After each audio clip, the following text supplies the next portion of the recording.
This is And1, and in the early 2000s, they dominated streetball. While Nike, Adidas, and Reebok were major players in the basketball space, they were primarily focused on professional athletes in the NBA. Nike had success with players like Michael Jordan, Adidas with Kobe Bryant, and Reebok with Shaquille O'Neal and Allen Iverson. And1 took an entirely different approach. If they were going to go head-to-head and do the exact same things with these giants, they would have been squashed like a bug. Their products would most likely not be cheaper, faster, or better. Instead, they found their niche in streetball, an area that these large companies had neglected. Even their name, And1, is a streetball reference, a braggadocious remark a player would say after scoring a basket. So how did they do it? The way And1 disrupted the market was to go to the infamous Rucker Park in New York City. This is where the best streetballers in the world would play. Streetball was a very different game than the NBA. It was all about being flashy and humiliating your opponent with creative moves that would be illegal in the NBA. Instead of playing in well-lit stadiums with polished floors and concession snacks, streetball was much more raw and gritty. People would crowd around the courts,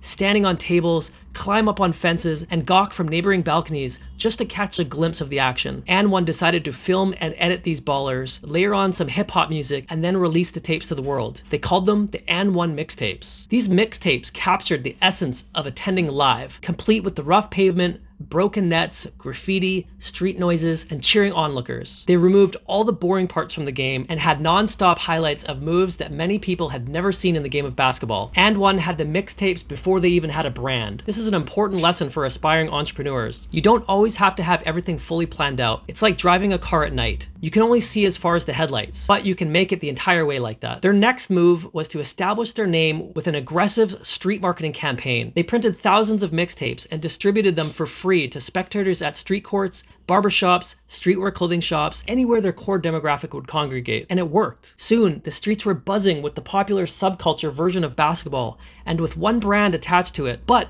they weren't a brand yet. Their next move was to capitalize on the buzz that they had created. The founders made a list of trash-talking slogans and printed them on t-shirts. This attitude-driven brand began to take flight. It was something mainstream brands weren't doing, further cementing And1 as a raw, underground counterculture brand. The shirts were selling out, and they had their eyes on a much larger prize. They wanted to be in the big leagues, competing with Nike, Adidas, and Reebok, and not forever be some trash-talking t-shirt brand, which could get gimmicky quick. They knew they needed at least two things to happen. One, they needed more mixtapes. And two, they needed to sell shoes. Leaning into their niche, they put together a team of the best street ballers in New York. Today, in marketing, they'd be called influencers. Much like Nike had Jordan, these ballers lent credibility, or more specifically, street cred, to the brand. Their breakout star was Rafer Alston, aka Skip to the Lou, who would later go on to play in the NBA. To showcase their new roster of talent, And1 went on a 5-city tour. It was a campaign driven by 4 main objectives. 1. Recruit more top talent. One of their breakout stars that they discovered was the Professor. Number 2 was to display their talent in streetball games. Number 3 is to grow brand awareness outside of New York.